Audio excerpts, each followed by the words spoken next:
gue membaca banyak yang harus diwaspadai, terutama buat lu yang punya bisnis, lu yang sekarang masih punya pekerjaan dan berpikir bahwa everything is going to be good. Hati-hati, ada hal-hal yang lu harus persiapkan sebagai UMKM, ada hal-hal yang lu harus persiapkan sebagai karyawan, sebagai apapun itu. Obrolan kita hari ini benefitnya adalah untuk itu, karena gue teringat banget waktu gue belajar ekonomi itu ada namanya stripper index. Maaf ya gue ngangkat ini dikasih solusi. Coach kasih solusi. Coach Rene. Ya gue tahu kita mulai kayaknya nggak asik banget ya, kayak langsung slow gitu. Tapi gue udah semangat Coach Rene, lu down lagi. Saya optimis sekali. Hidup Pak Presiden Prabowo Subianto, optimis sekali. Saya juga ingin membantu dan membersamai. Ekonomi akan sorry Der, apa sih? Misi dikit boleh kasih solusi. Sebentar. Apa sih? Podcast rezim. Oh, paham. Bukan. Gua sebagai rakyat biasa yang memang turut. Rakyat biasa tuh nggak ada yang kayak lo yang Kenapa? langsung berapi-api banget tuh nggak ada. Paling berapi-apinya kalau ada junjungan, ada jagoannya ditangkap. Nah tuh baru marah-marah. Parah banget ini orang. Sorry, karena kan jangan-jangan mungkin IQ ku di atas 100. Jadi kan kita optimis sekali. Kalau yang mungkin di atas 100 tuh insya Allah optimis. Jadi kamu tuh menghina yang lain. Nggak salah lagi gue. Pokoknya gue optimis, insya Allah ekonomi tumbuh dan merata 8% sesuai dengan targetnya Pak Prabowo. Kenapa? Karena terbukti dari program-programnya, pemberantasan korupsi insya Allah untuk naikin leverage menopang ke angka 8%. Ekonomi mikro diperhatikan naik leverage upaya untuk naik 8%. Makan bergizi gratis, insya Allah juga bisa menopang 8%. Jadi program-programnya menurut gue membuat optimisme saya ya, meskipun propagandanya udah selesai belum nih supaya kita bisa masuk obrolan. Orang di sebelah Anda siapa? Nah, ekonom mana nih yang Anda hadirkan? Saya jelaskan dulu. Ekonom apa kebijakan publik yang dia bawa? Kalau dibilang ekonom dia keberatan. Ya, kenapa?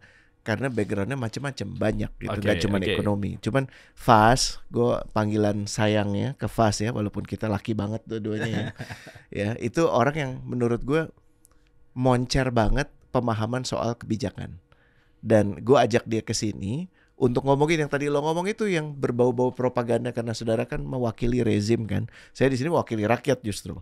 Ya, yang rakyat itu kan rada sinis, rada pesimis, yang kalau misalnya lo melakukan hal yang tidak sesuai harapan gue akan langsung komentarin yang kayak gitu-gitulah. Nggak, sebentar. Ini jangan sampai tergiring opininya nih. Gue mewakili rezim. Gue mewakili bukan karena rezimnya, tapi karena memang pribadi gue melihat bahwa insya Allah optimis kok. Gue percaya, tapi kan artinya lo menyepakati yang disampaikan oleh pemerintah dan kita harus menghormati itu. Nah, gue mewakili apa benar the skeptis. Gue gak sarkas deh hari ini, gue janji gue gak sarkas. Iya boleh aja, coba gimana kan? Kita bahas. Karena Pak Penasihat khusus Pak Prabowo aja bilang target pertumbuhan ekonomi 8% sulit tercapai. Nih maaf ya dari penasihat khususnya. Tunggu dulu ya. Digiring banget sama dia. Digiring opininya gue. Tunggu dulu, di sini kan belum ada tulisannya, baru di situ kan. Jadi gue cuma pengen ngomong begini. Penasihat khusus dari Pas, gila gak? Gue mewakili, ini Bang Bro yang utusan Presiden Raffi Ahmad, gue yang digiring penasihat khusus tiba-tiba. Apa urusannya? Ini penasihat khususnya itu namanya Bang Bro. Bang Bro tuh ekonom, respect banget lah sama beliau. Dan orangnya tuh dia emang terlibat di politik, tapi politik buat dia itu cuma sekedar alat untuk memastikan esensi keberadaan dia lah, itu poinnya. Jadi dia nggak dia pintar dan dia mengatakan apa adanya. Iya, maksud gue gini, kalau memang mau apa adanya, gue juga setuju. Gue mungkin bisa bilang sekarang nih bahwa target pertumbuhan ekonomi di Indonesia ini nggak mungkin 8%. Gue mungkin bisa-bisa aja, tapi gue kasih koma kalau fair dong. Fair. Iya dong. Maksudnya gini, kalau apa nih? Itu makanya. Iya dong. Kalau masih banyak begini. Kita bawa orang yang paham kebijakan. Beliau. Siap. Namanya si Fas ini. Pak Ekonom. Siap. Tapi poinnya tuh begini. Kan kalau kita bicara ekonomi, Akika juga dulu belajar ekonomi walaupun akhirnya habis itu murtad gitu ya, menjauhi dari bisnis dari ekonomi dan lebih larinya ke bisnis. Poinnya tuh gini, Der. Gue membaca banyak yang harus diwaspadai. Itu kalau pakai kata yang paling simple. Terutama buat lo yang punya bisnis, lo yang sekarang masih punya pekerjaan dan berpikir bahwa everything is going to be good. Hati-hati. Ada hal-hal yang lo harus persiapkan sebagai UMKM, ada hal-hal yang lo harus persiapkan sebagai karyawan, sebagai apapun itu. Nah, obrolan kita hari ini benefitnya adalah untuk itu. Karena gue teringat banget waktu gue belajar ekonomi itu ada namanya stripper index. Maaf ya, gue ngangkat ini dikasih solusi. Gak populer sama sekali ya. Coba, namanya stripper index. Kenapa jadi stripper nih, Coach? Emang tolong. Lu media ini ya? insya Allah saya bawa dengan ekonomi syariah. Tolong. Gue janji akan menjelaskan supaya lu juga nggak dipersalahkan. Tapi stripper lu tahu kan? Tahu lah. Apa? Iya, pelaku striptis tuh lu pancing. Gila ya. Yang penting lu tahu. Gue nggak bisa kepancing ya. Jenggot begini kan. Ya biar fast jelasin. Jadi di Berkeley itu bikin begini kurang lebih. Dia bikin namanya stripper index. Berkeley itu salah satu universitas Ivy League yang paling disegani di Amerika Serikat. Mereka bikin namanya stripper index. Kenapa? Karena untuk tahu kira-kira ekonomi tahun depan atau beberapa kuartal lagi itu akan membaik atau memburuk ya. Kan bacaannya banyak ya. Tapi salah satu yang paling akurat namanya stripper index. Percaya gak, Dar? Itu apa sih? Jadi gini, ini di Amerika ya, bukan di Indonesia sekali lagi ya. Ini caveatnya di Amerika Serikat. Mereka meneliti ya, kalau stripper itu ya, yang nggak benar itu mengalami pengurangan pendapatan. Dan mohon maaf ya, perusahaan-perusahaan seperti itu di Amerika Serikat go public loh. Jadi sangat mudah dilihat datanya. Ya perusahaan klub malam atau penyedia layanan untuk laki-laki gitu ya. WTS. Itu masuk go public walaupun bentuk kedoknya macam-macam. Dan gue nggak mengatakan gue menyepakati ini. Tapi yang digunakan oleh Berkeley adalah menggunakan stripper index sebagai gambaran ekonomi ke depan kayak gimana. Kenapa? Karena kalau yang bakal paling ngerti naik turunnya detak ekonomi itu siapa sih? Siapa? Nggak tahu.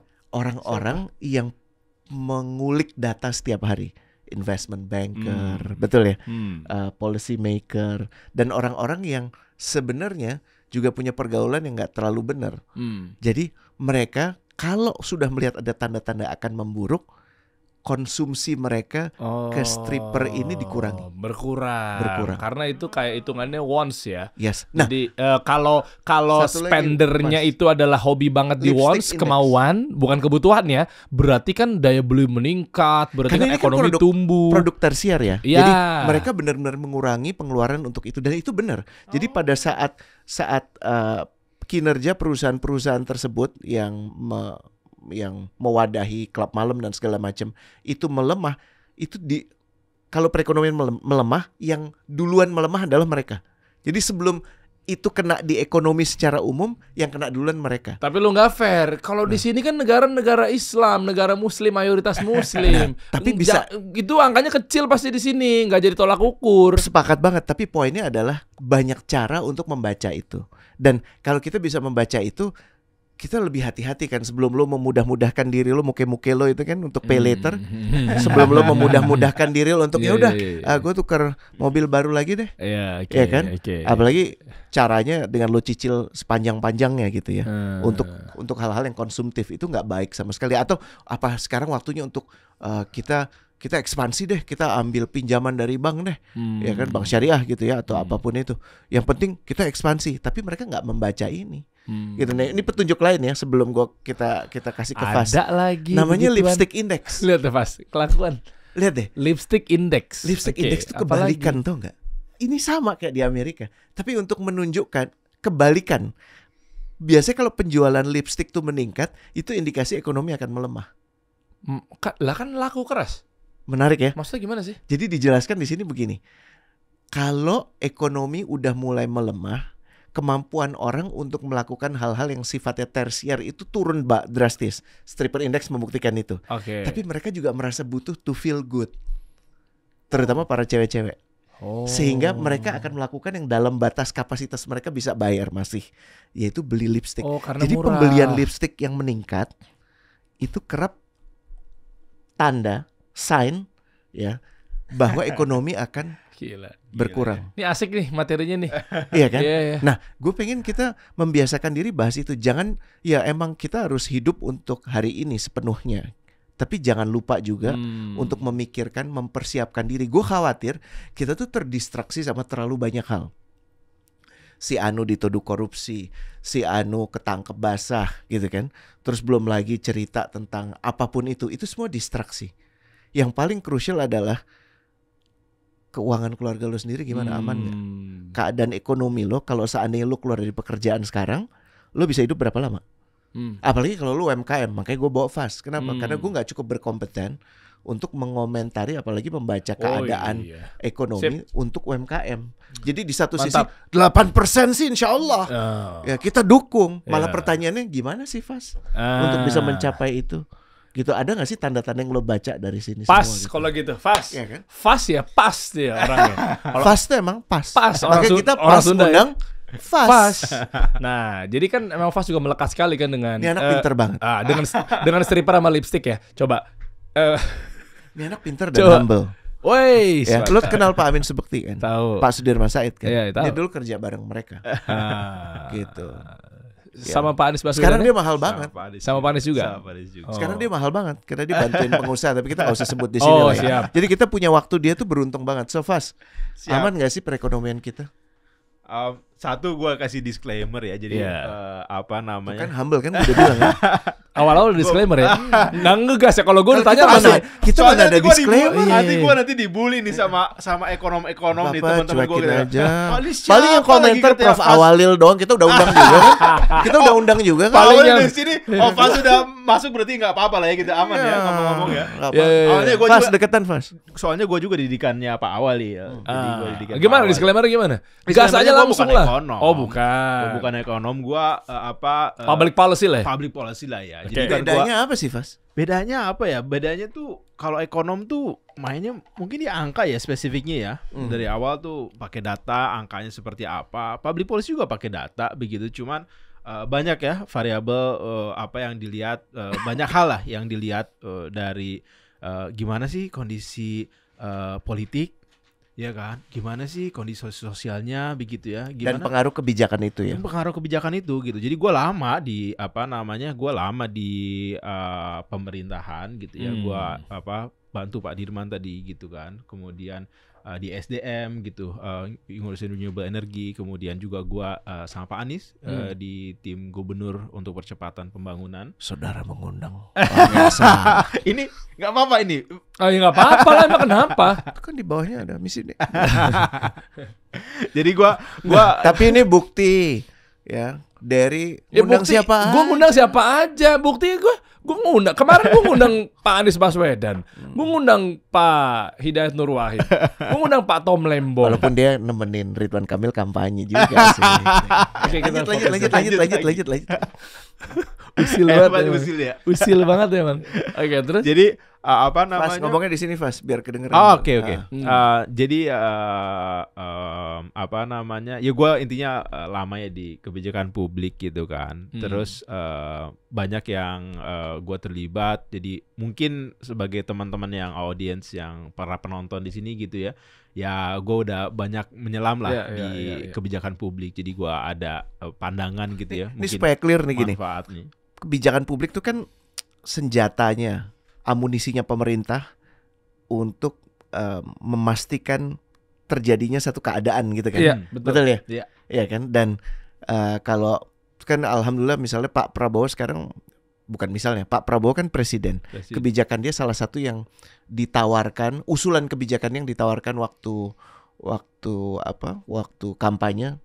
Dan gue harus merhatiin karena gue ada di seberangnya gitu kan, bahwa makan siang gratis. Makan bergizi gratis. Makan bergizi gratis kan? Iya. Nah, itu kebijakan. Oke, dan itu artinya punya konsekuensi terhadap luas, masyarakat luas. Nah, diceritain deh, makanya bedah deh. Publik itu, jadi kebijakan publik itu lu bikin keputusan aja sih gitu ya. Kayak lu kalau rumah tangga, lu bikin keputusan, anak gua mau sekolah di gitu ya, sekolah mana gitu kan.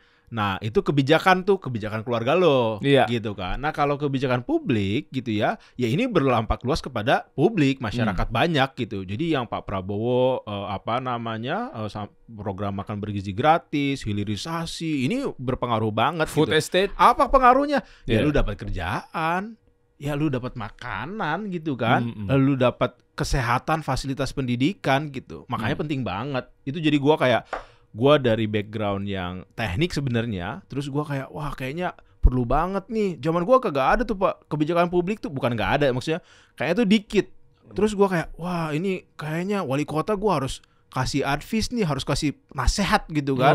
Gimana tuh gitu, bikin Bandung tuh, kok Bandung dibikin banyak gedung-gedung kayak apa ya, gue bukan anak teknik perencanaan kota gitu, tapi kok lu bangun aja bikin gitu. macet gitu sih, gitu kan. Kok ngaco gitu kan, lu bikin bangunan kok di menjulang tinggi-tinggi di atas Parkirnya gunung di gitu. mana? Aduh, bikin Jalannya banjir. gimana? Iya kan, kayak kan lu pada gemes gak sih gitu. Nah gua tuh gemes tuh coach. Jadi gitu Mas Der. Jadi gua gemes. Terus gua pengen ngambil public policy gitu. Nah syukurnya gua sekolah gitu ya, nambah-nambah gitu kan ilmu gitu. Rezekinya gua ada organisasi-organisasi pemerintah gitu yang kayak butuh tuh anak yang ngerti gitu kan. Gua itu dapat kesempatan. Nah balik lagi tuh ke topik yang kita mau ngomongin gitu. Gua pengen kalau cerita gini coach. Kalau gue tuh nggak tahu ya. Kalau gue keluarga ini kan gue anak milenial nih kan. Keluarga Bonyok tuh kira-kira itu masih yang kakak adik itu kayak 7 gitu, 9 gitu kan. Nyokap gue juga berenam bersaudara. Iya kan, masih banyak ya. Sekarang juga mungkin masih banyak lah. Dan teman-teman yang kayak Gen Z juga mungkin masih kayak ngelihat, banyak ya ininya. Dan kita juga paling populus ya, salah satu yang paling banyak penduduknya di Indonesia. Nah terus kayak lu suka kayak lihat ada kayak atau dengar kayak saudara yang kayak wah susah tuh kerja gitu. Udah di sekolah tuh coach. Terus kayak kok dia akhirnya jadi dagang tuh gitu. Terus jadi dagang seolah-olah karena nggak dapat kerja gitu ya. Iya. Loh, itu justru kalau lu suka kayak wah dia susah dapat kerja kan, nggak dapat itu terus jualan apa tuh? Akhirnya jualan apa kayak gitu ya supaya nyambung, akhirnya nge-grab kayak gitu. Nah, itu tuh sebenarnya kenyataannya. Dari 125 jutaan angkatan kerja itu kan, yang lu pada yang kayak potensi nih, lu potensi untuk kerja kan, itu namanya angkatan kerja. 85 juta, 60% itu informal. Iya. Iya kan? Terus apa sih informal? Informal itu artinya nggak ada jenjang. Yang paling susah itu apa? Lu tuh kagak punya perlindungan. Lu tuh kagak punya akses. Ya freelancer lah. Tapi kalau freelancer masih keren, bro. Iya kan? Kalau freelancer tuh kayak lu gitu boleh kan. Milih kerjaan. Gue bisa milih gitu kerjaan. Iya. Tapi bener deh, ini yang dia sejak dari waktu Dery diangkat anak sama menteri yang sebelumnya, ya, namanya kan jadi Dery Mas Duki kan. Ya kan? Kalau sekarang mungkin kayak beda umurnya nggak terlalu jauh ya. Jadi kayak diangkat adik dia. Tapi gue satu hal yang bikin gue gabung di sini, gue seneng banget ada dikasih solusi adalah koar-koar dia. Dia bilang gini, yang kita butuhkan itu bener ya Dery, bukan lebih banyak orang yang terpaksa jadi UMKM. Tapi orang yang terpanggil untuk membesarkan UMKM gitu, betul kan? Iya kan? Dan yang lo bilang tuh jadi konfirmasi 60% ya Fas ya? 60%. Dan efeknya tuh kepada secara perekonomian secara umum gimana? Kan palingnya mereka kerja Fas daripada mereka nganggur, kan masih mending informal. Oh iya jelas. Kan pertumbuhannya kan daya beli masyarakat, ekonominya kan berputar di situ. Artinya kan dia juga punya dapat duit, mungkin dia jadi ya oke lah freelance atau afiliator apa segala macam. Maksud lu tuh nggak cukup gitu ya? Nah, nggak optimal. Ini yang kayak kita gini deh, jalan aja nih, jalan di luar sini deh. Lu lihat apa sih? Lu lihat bengkel, lu lihat apa warteg, lu lihat apa tuh tukang gerobak, ya itulah. Terus lu bilang, oh itu kan ada kontribusi. Iya, tapi seberapa besar? Lu kalau kita pengen bicara besar naik kelas, yang kita pengen kan sebenarnya tuh yang emang bisa bikin produk yang keren gitu kan. Jualannya bukan cuman ke dalam negeri, bahkan ke luar negeri gitu. Lu lihat gitu kan produk-produk UMKM-nya Cina gitu kan. Oh itu mengglobal bro. Iya nggak? Nah itu kan kira-kira yang pengen gitu. Dan ada brand lagi. Iya kan? Ada brandnya apa tuh? Udah barang-barangnya keluar tuh di sana tuh. Ada brand apa gitu kan. Nah kalau kita di mana nih gitu. Jadi gua khawatirnya di situ ya kalau memahami UMKM-nya. Edukasinya berarti harus dinaikin kelas ya si UMKM. Cocok nih kasih solusi nih.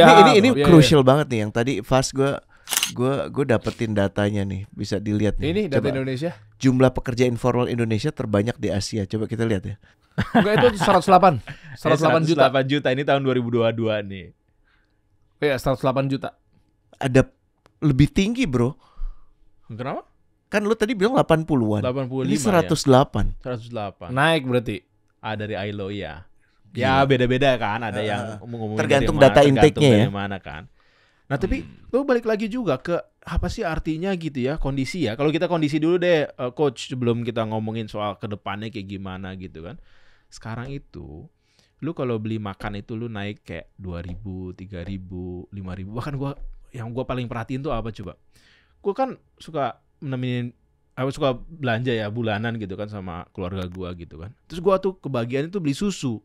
Iya kan? Gua beli anak lu masih kecil. Gua masih kecil. Gua juga suka minum susu sih, coach. Jadi kayak kelihatan sih seger. Mukanya tembem gitu. Kayak dari dulu. Sebelum dari kita panggil si Kuyus. Sekarang juga saya masih sering nyusu juga. Oke, terus. Iya bener kan? Nih kayak terus. Nah, ini ya, pas gua beli susu itu, gua lihat nih pas beli ke rak-raknya tuh kok menarik nih sekarang. Ada yang kayak dipotong, coach. Jadi maksudnya shrinkflation gitu. jadi lu kalau ini kayak minuman kotaknya ya kan. Nah dijualnya jadi segini. Jadi 3/4-nya. Enggak dibilang 3/4 atau gimana? Hah? Lebih sedikit. Packagingnya diturunin. Packagingnya diturunin apa packagingnya sama tapi isinya dikit? Enggak, packagingnya diturunin. Oke. Diturunin. Jadi biasanya kalau kan apa berapa sih 1 liter gitu kan? Ya lu jadi misalkan 750. Oh, ngerti gue. Yang gue lihat tau gak apa? Keju.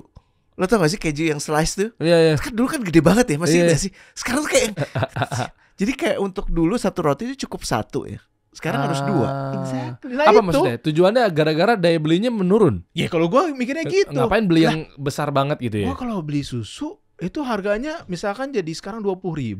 Lah uang gue cuma ada 15.000. Tapi gue pengen susu. Anak gue butuh susu. Dikecilin lah sama produsen ya. Dong. Supaya daripada kata produsennya nanti susu gue nggak laku. Ya udah gue downsize aja.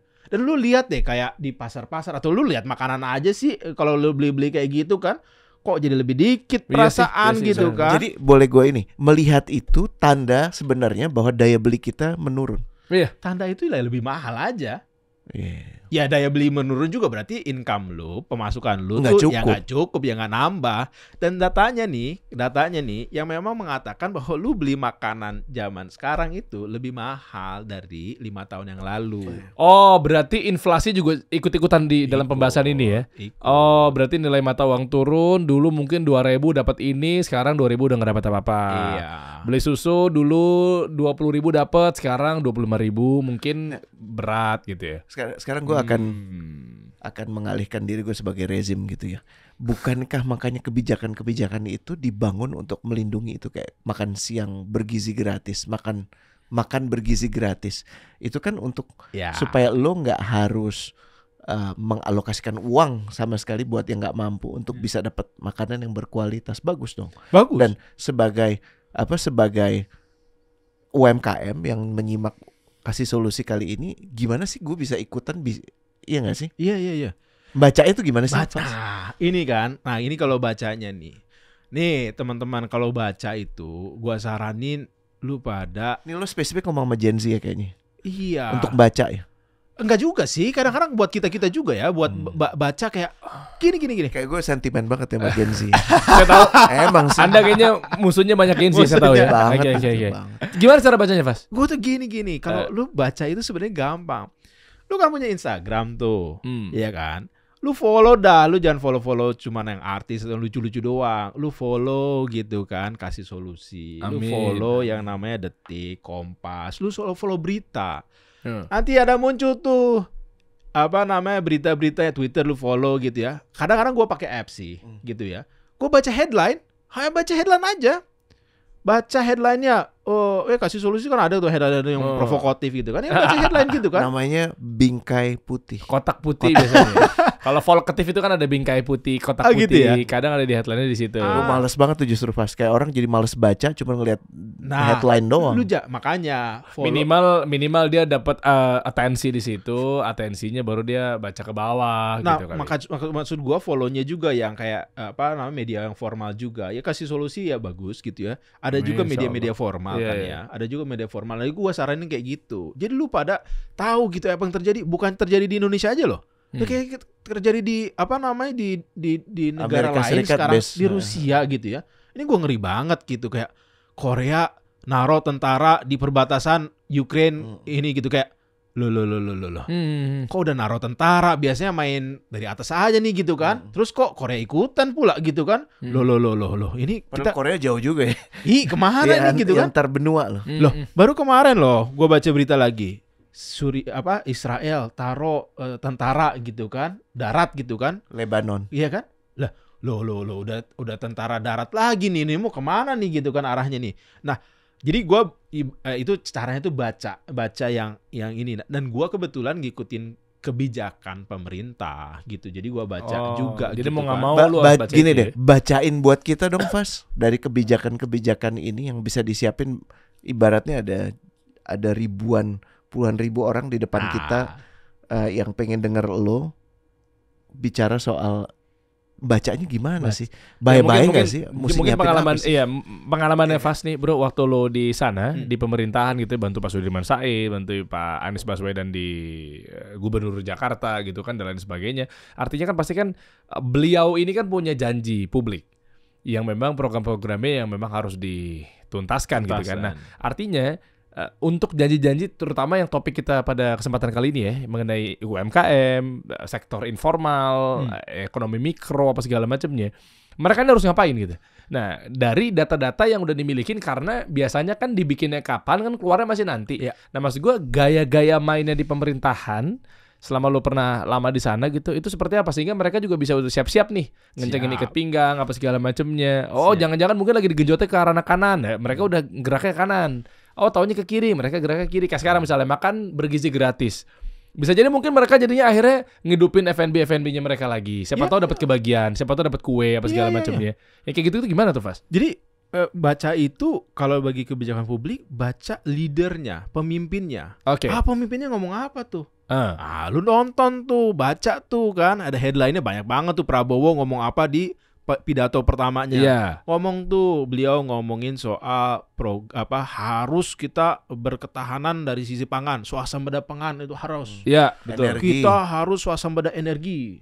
Korupsi ini kita harus berantas gitu kan. Ini hal-hal yang ditekankan Prinsip sama sih beliau, itu, betul. ya kan? Ya setuju. Keren itu gitu. Lagi itu, lu kalau udah kepengen kan, lu kepengen gitu kan, lu ngingetin kan, rapat pertama perdana Prabowo itu dia itu ngapain lagi soal makan bergizi gratis. Gue pengen nih kejadian nih barang makan bergizi gratis ini, gue pengen kejadian. Gue pengen suasana pangan itu kejadian. Dan itu ya, lu kalau baca tuh menterinya bilang, kalau ada calo, gue blacklist ya. Kalau ada calo-calo yang nakal-nakal, gue blacklist ya. Menteri Pertanian ya kan? Nyambung tuh sama makan bergizi gratis tuh. Menteri nyambut turun tuh. Turun, Bo. Terus. Nah, turun tuh. Nah, kalau turun-turunnya ke kita apa sih gitu? Yang jelas bakal ada program makan bergizi gratis. Udah pasti kejadian tuh. Iya. Nah, kalau program makan bergizi gratis, pertanyaannya, program Siapa tuh yang apa bikin sih? ya? Siapa yang bikin ya? Terus buat Yang masak siapa siapa ya? Yang masak siapa ya gitu kan? Yang nyediain makanannya siapa sih? Iya kan? Wah, lu bisa bedah tuh satu-satu. Oh, makanan tuh kan berarti kan ada yang produksi makanan tuh. Berarti kan petani ya. Ya kan? Terus dari petani gitu kan mungkin makanan tuh harus diantar ya. Gitu kan? Transport tuh kan. Logistik ya kan? Kemudian kalau udah lu antar, harus diolah. Wah, catering bisa laku nih. Iya kan? Catering bisa laku. Oh, lu udah olah, terus lu harus juga nyampein ke sekolah lagi. Wah, transport lagi tuh kan? Ya kan? Udah kayak gitu. Yang gua tahu itu ya. Jadi KPI-nya itu salah satunya tuh harus terjaga nih aman. Makanannya harus aman dikonsumsi. Kan nggak mau anak-anak kita keracunan kan. Ini jadi KPI penting nih gitu sama pemerintah tuh. Nggak mau ada makanan basi kan. Ya namanya udah mau bergizi, bukan bikin orang sakit ya kan. Nah, itu jadi indikator kan. Kalau kayak gitu apa? Berarti kan ada nanti monitoringnya. Berarti yang digital mungkin bisa ikut kontribusi juga nih, yang teman-teman yang bergerak di tech kayak gitu kayak gue bantu monitor deh. Gimana caranya gitu ya. Nah, mungkin pemerintah butuh tools untuk. Dan kan nggak mungkin ada satu, gue ngebayanginnya bego banget gitu ya. Ada dapur yang gede banget buat bikin buat seluruh orang, kan nggak mungkin ya. Pasti kan terdesentralisasi. Central kitchen ya maksudnya. Pasti kan ada, maksudnya gini, panduan. Berarti di sini para chef ya, ada peluang kan? Ada. Ya mereka nggak sekarang nggak cuman ya ceruk yang dilayani cuma orang yang datang ke restorannya. Mereka juga bisa terlibat di dalam program ini. Nah, bagian ini nih gue nggak tahu secara rinci kayak gimana, detail kayak gimana. Ini yang kita tunggu-tunggu kan. Tapi kan teman-teman bukan mau nunggu-nunggu, justru ini mau baca. Bersiaplah sekarang gitu. Bersiap gitu kan, lu udah mau akhir tahun gitu kan, lu mau lihat ke depan gue mau dapat apa ya, gue mau ningkatin apa, memasukkan ya kan. Nah itu salah satu menurut gue ekonomi. Jadi menariknya adalah gue tuh ngobrol nih sama orang yang punya pengalaman ikut program makan bergizi gratis di Rwanda. Rwanda itu negara kecil. Berapa juta? Apa 2 juta apa ya programnya tuh ya? Jadi programnya, kalau penduduknya gue nggak tahu, tapi gue ingat tuh programnya tuh buat 2 juta nih, buat 2 juta anak kalau nggak salah. Nah si programnya itu menarik banget.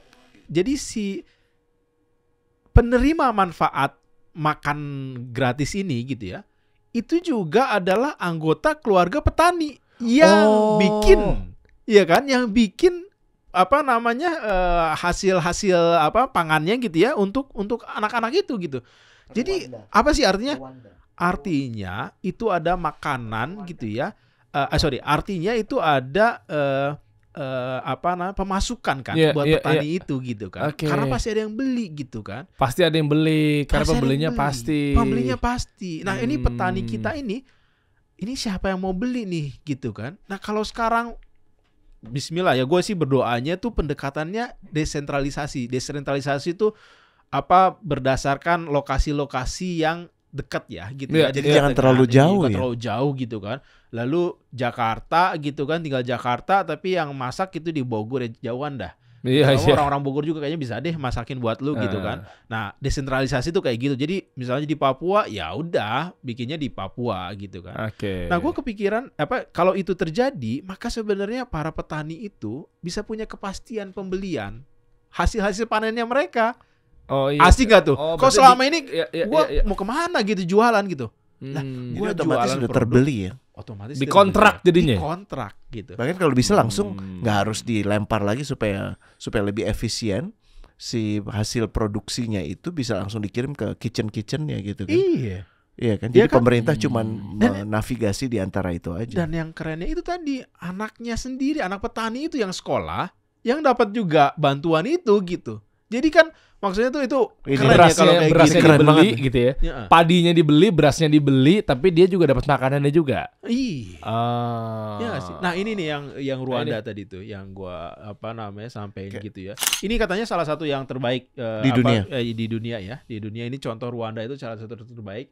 Dia itu programnya tapi khusus dia untuk anak kalau nggak salah tuh 5 tahun salah satunya tuh ya. Jadi 2 juta anak. 2 juta anak. 2 juta anak. Ya, yang lebih spesifik kita berapa juta yang mau gue ngeri banget. Puluhan, ratusan mungkin. Puluhan. Tapi Fas, kalau gue pengusaha ayam geprek gitu ya. Walaupun ayam gepreknya kan sekarang ada yang mau go public gitu, tapi ini yang lain deh. Yang secara umum yang kedai nasi goreng. Gue bisa ngapain sih, Mas? Bisa nggak sih dapat manfaat dari sini? Nah, itu dia yang gue belum tahu. Gue juga penasaran gitu kan. Harusnya dapat sih ya. Nah, jadi jangan jadi untuk angka-angka besar aja gitu. Nah, kan. Sebenarnya itu kan banyak sebenarnya kayak kita mau bikin program nih, pemerintah tuh banyak cara sebenarnya. Bisa juga misalnya centralized kitchen. Wah, dapurnya satu di sini gitu kan. Kemudian distribusi gitu ya. Terus barangnya lama nih petani kalau bikin petani kita lama nih nggak itu impor misalnya gitu. Nah yang kayak gini-gini kan banyak nih kebijakan-kebijakan nih. Jadi dari lagi dekat dengan isu itu tuh impor. Gue nggak tahu nih kayak nanti coach ini mau pendekatannya gimana. Tapi gini gitu. Seharusnya kalau lo bisa ngobrol sama pemerintah. Seharusnya desentralisasi. Kalau gue bukan malah jadi ruwet ya. Desentralisasi enggak. Tapi kan lu goalnya apa kita bicara tadi? 8% loh. Ya kan? Jadi jangan merata. Dan lu bilang sendiri sendiri katanya pengennya merata nih kan. Nah, kalau merata itu gimana caranya? Jangan diperlakukan kayak tambang ya. Kalau tambang itu kan ya yang sangat diuntungkan adalah pemegang lisensi tambangnya. Yang kan? punya izinnya gitu jadi kan. Secara perekonomian daerah emang naik. Tapi belum tentu dinikmati oleh semuanya kan di situ kan. Nah kalau ini kayak kalau gua nih kalau ngasih saran ya desentralisasi itu penting. Jadi apalagi lokal ya, gizi lokal gitu ya. Kalau orang di sana memang produksinya banyaknya bicara soal sapi ya sapi gitu. Tapi ada yang ayam ya ayam gitu kan. Jangan Ada maksa orang ya. nggak ngerti, jangan maksa gitu kan. Lu suka apa di sana lokal produksinya seperti apa? Datengin jauh-jauh dari tempat lain gitu. Iya kan? Abis itu kalau menurut gua yang paling penting itu emang monitoringnya sih ya. Monitoringnya tuh harus bagus banget gitu. Kayak komplain gitu kan. Lu kalau lagi ada makanan yang nggak apa cocok nggak apa bisa langsung kasih feedback gitu kan. Nah kalau anak-anak, guru apa segala macam orang tua bisa ngasih feedback, menurut gua tuh iteratif prosesnya bagus. Karena kompleks banget gitu. Orang kan budaya kita banyak banget kan. Ada yang nggak suka apa, ada yang nggak bisa apa, ada yang pengiriman apa gitu kan banyak banget. Nah mungkin center untuk komplain untuk ini tuh bisa bagus ya. Nah itu buat bisa memfasilitasi. Jadi satu desentralisasi, yang kedua monitoring itu sih menurut gue yang kayaknya jadi kunci banget gitu. Oke. Dan kalau ngomongin monitoring juga, kalau dari sektor ekonomi mikro bentar nih, Fas, menurut lo ini cocok nggak? Soalnya gini, berulang menahun, berpuluh-puluh tahun berpresiden-presiden yang kemarin-kemarin nih ya, tanpa mengurangi rasa hormat ya Pak ya. Misalnya ke UMKM, karena memang kan tadi kan kita diawali dengan obrolannya UMKM. UMKM ini lucunya adalah ini kan udah 64,7 juta atau 65 juta, itu kan gede banget dari tambah mulu. Sementara niatnya ditambah itu buat apa sih? Buat menekan angka pengangguran. Yang tujuan adalah ayo ditambah dong biar membuka lapangan pekerjaan.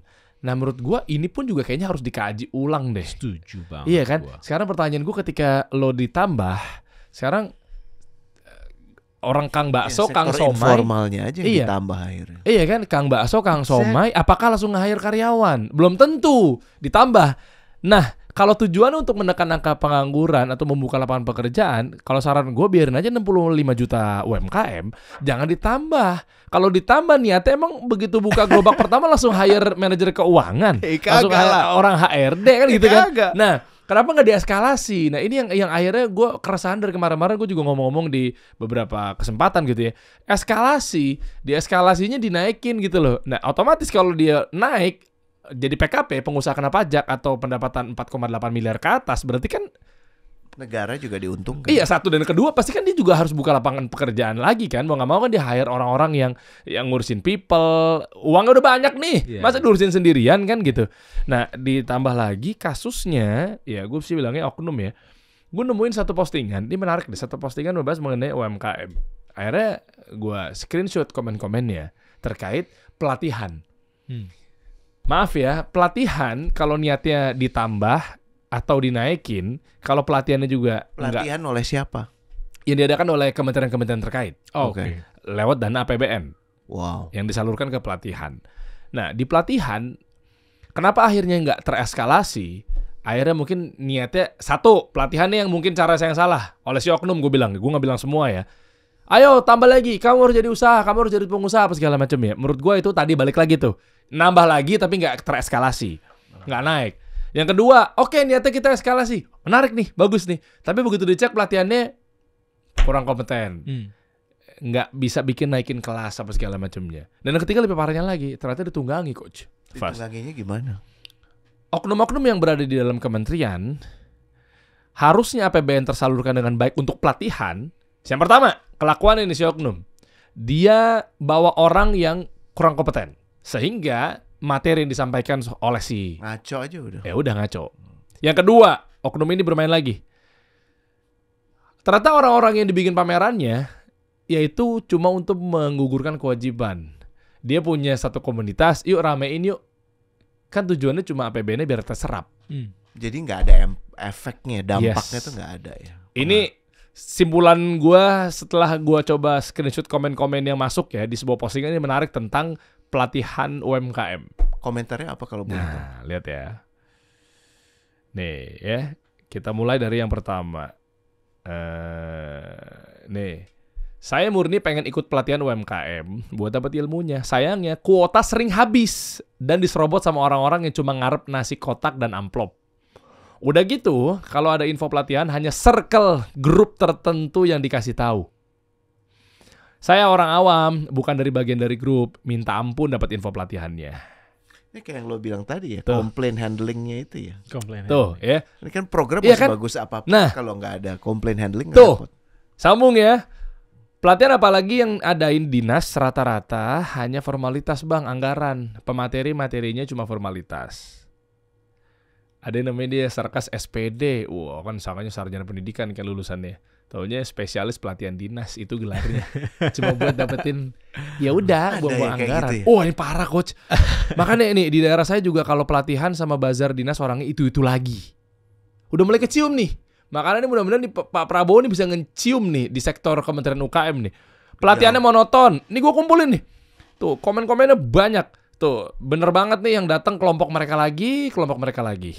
Udah khatam banget sama pelatihan-pelatihan UMKM.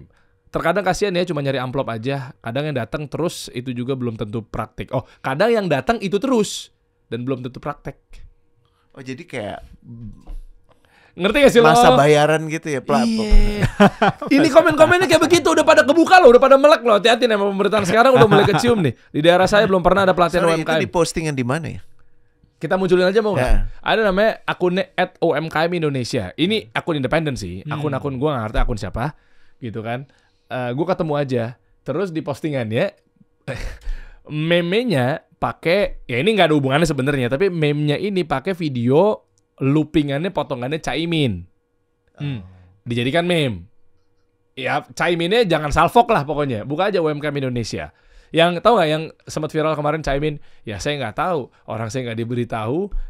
Pokoknya nonton deh. Makanya banyak oknum-oknum di luaran sana. Akhirnya gini coach, ya udah nih serapannya buat pelatihan, dananya sekian buat dari APBN. Oh ini. Ya ujung-ujungnya orang-orang ininya nih kayak mungkin staff-staff oknum tertentu di dalamnya. Ya udah nih, yang penting diserap, ngontek lah masa bayaran nih. Di kan coba play aja videonya. Panitia acara pelatihan UMKM ketika ditanya yang ikut kok itu lagi.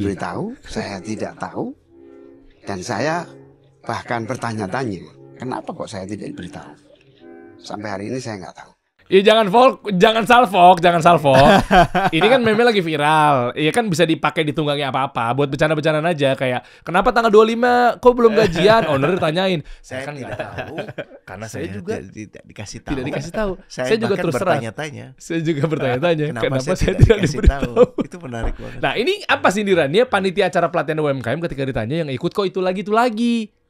Nah, ini udah mulai kecium nih. Jadi masa bayaran tadi betul omongannya Coach Rene, karena biar oknum ini dapat tugas atau menjadi PIC ketika membawa duit APBN dibuat mandat untuk melaksanakan ayo bikin pelatihan. PR-nya banyak ya. Banyak. Banyak Lihat tuh, ya. makanya gimana mau eskalasi. Gue tadi sempet suuzon, maaf ya, mungkin dari pemerintahan kok narasinya ayo UMKM. Nah, tapi mudah-mudahan ini ya apa Mas Der ya, Ya begini. apa namanya Pak Prabowo kan udah bilang korupsi itu ya gitu. Itu. Dan ini kan ada oknum-oknum mungkin indikasi korupsi juga kan Itu. kepada orang-orangnya gitu kan.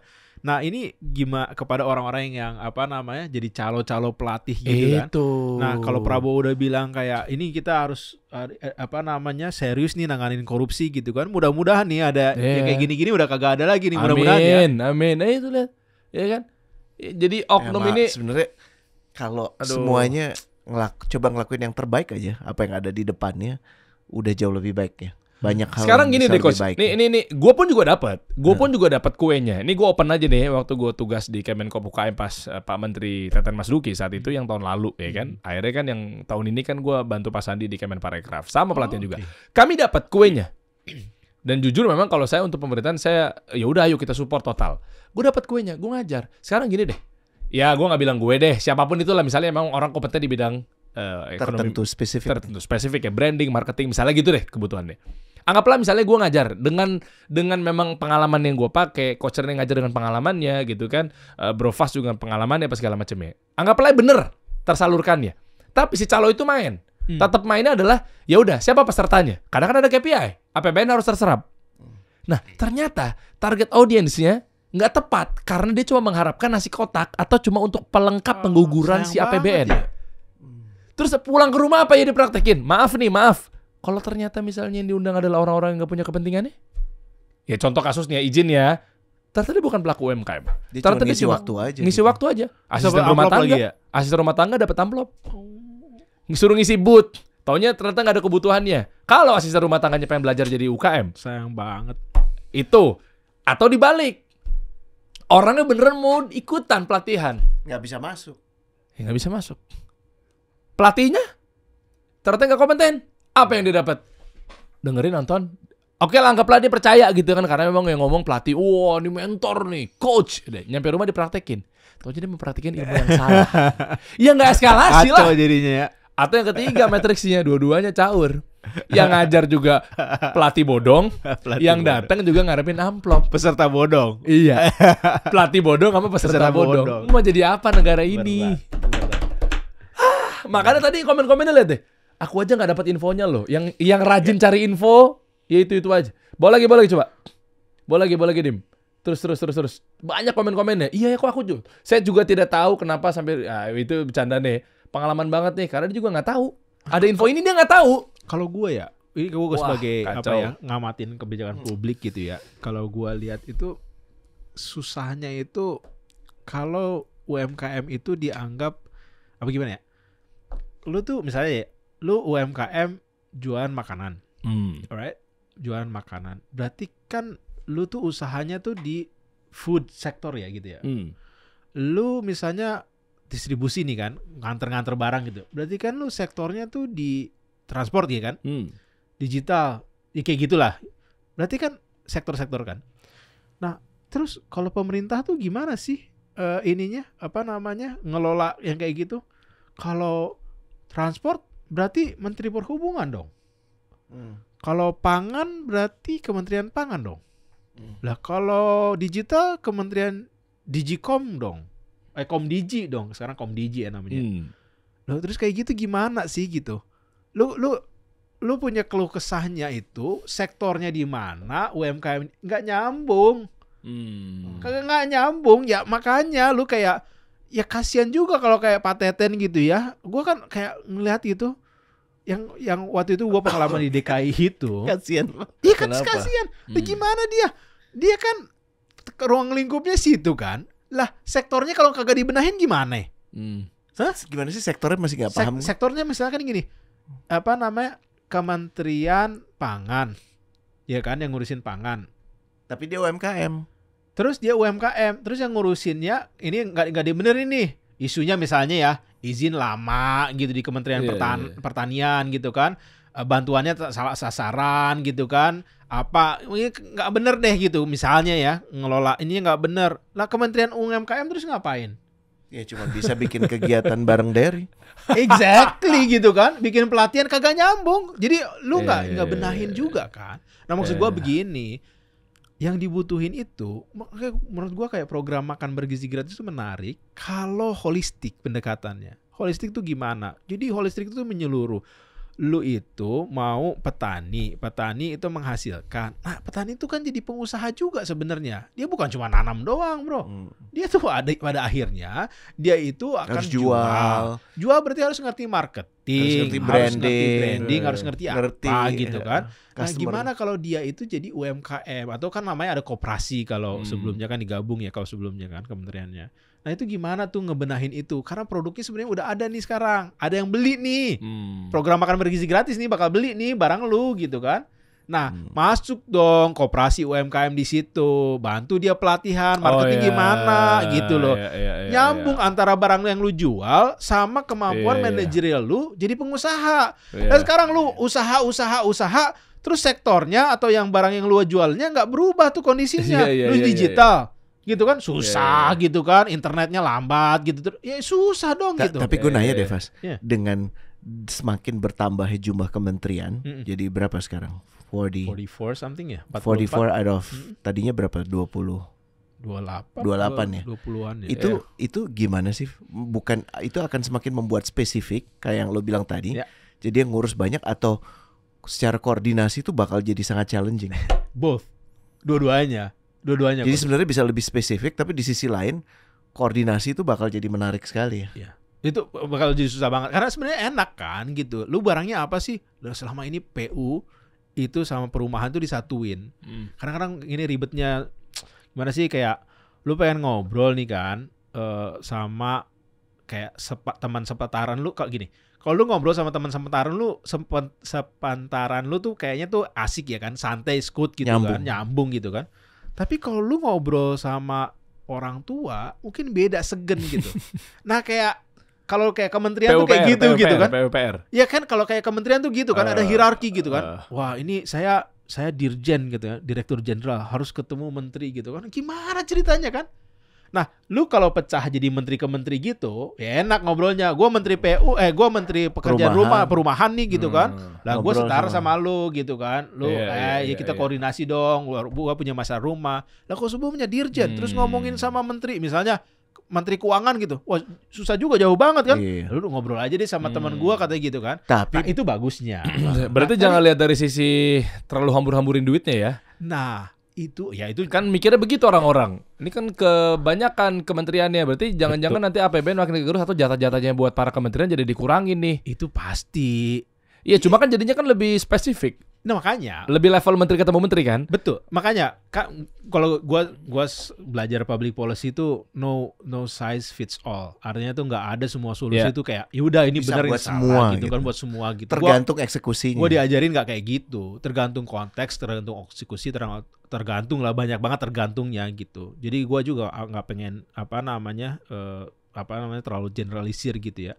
Tapi yang jelas ada negatifnya jelas. Lu kalau semakin banyak lu kan ada kantornya, ada kendaraan dinasnya, ada apanya kan juga banyak tuh yang harus diurusin gitu kan. Dan jelas koordinasi antar kementerian itu yang menarik. Itu yang menarik banget. Itu coach yang gua menakutkan gitu. Siapa nih gitu yang bisa benar-benar megang. Lu lihat aja nih berita-berita udah ada menteri nanti ngomong apa gitu ya. Nanti menteri lainnya ngomong apa, menteri ngomong apa. Nah, ini kan harus sejalan inline gitu. Nah, mudah-mudahan Prabowo nih udah 2 rapat kabinet yang sejauh gue tuh satu soal makan bergizi, satu lagi soal BBM kalau nggak salah gitu ya.